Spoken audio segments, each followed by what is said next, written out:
Dasal bago matulog ngayong gabi. Panginoon, maraming salamat po sa araw na ito. Salamat dahil kahit may pagod, problema, lungkot at mga bagay na hindi ko maintindihan, ay hindi niyo po ako iniwan. Salamat dahil nakaraos uli ako sa buong araw sa tulong at gabay ninyo. Sa gabing ito, inilalapit ko po sa inyo ang lahat ng laman ng isip at puso ko. Ang mga takot ko, mga luha na hindi ko maipakita sa iba, mga problema na hirap akong ikwento kahit kanino, at mga bagay na sobrang bigat na para sa akin. Kayo na po ang bahala sa mga bagay na hindi ko na kayang kontrolin. Patawarin niyo po ako sa mga pagkakamali ko ngayong araw, sa mga salitang hindi naging maganda, sa mga desisyong mali, at sa mga pagkakataong naging mahina ang pananampalataya ko. Tulungan niyo po akong maging mas mabuting tao araw-araw. Lord, minsan po napapagod na rin akong magpanggap na okay ako, pero salamat dahil sa inyo, pwede akong maging totoo. Alam niyo ang lahat ng sakit at tahimik na laban na dinadala ko. Kapag gusto ko nang sumuko, kayo po sana ang magbigay sa akin ng lakas para magpatuloy.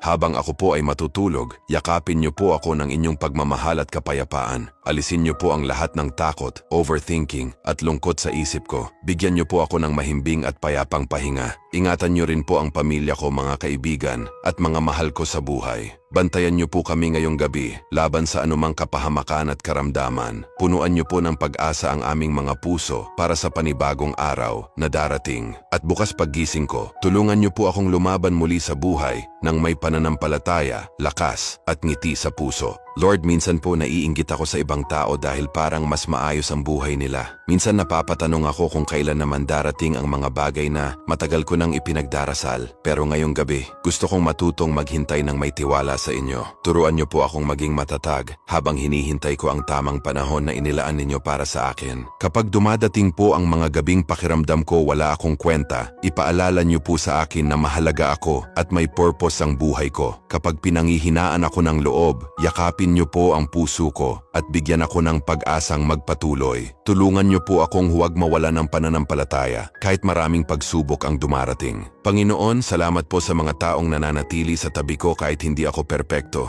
Salamat sa pamilya, mga kaibigan at sa mga taong nagbibigay sa akin ng lakas kahit hindi nila alam na sobrang laki na pala ng naitutulong nila sa akin. Pagpalain niyo po silang lahat at ilayo sa anumang kapahamakan. Gusto ko pong ipagkatiwala sa inyo ang lahat ng pangarap ko, mga plano ko sa buhay, at pati ang mga bagay na hindi ko pa kayang sabihin kahit kanino. Kayo na po ang bahala sa kinabukasan ko. Alam kong may magandang plano kayo para sa akin kahit hindi ko pa ito nakikita ngayon. Habang nakapikit ako ngayong gabi, hayaan niyo pong maramdaman ko ang inyong presensya. Bigyan niyo po ako ng katahimikan sa isip, gaan sa puso, at lakas para harapin ang panibagong araw bukas. Maraming salamat po, Lord. Sa inyo ko po ipinagkakatiwala ang lahat. Amen.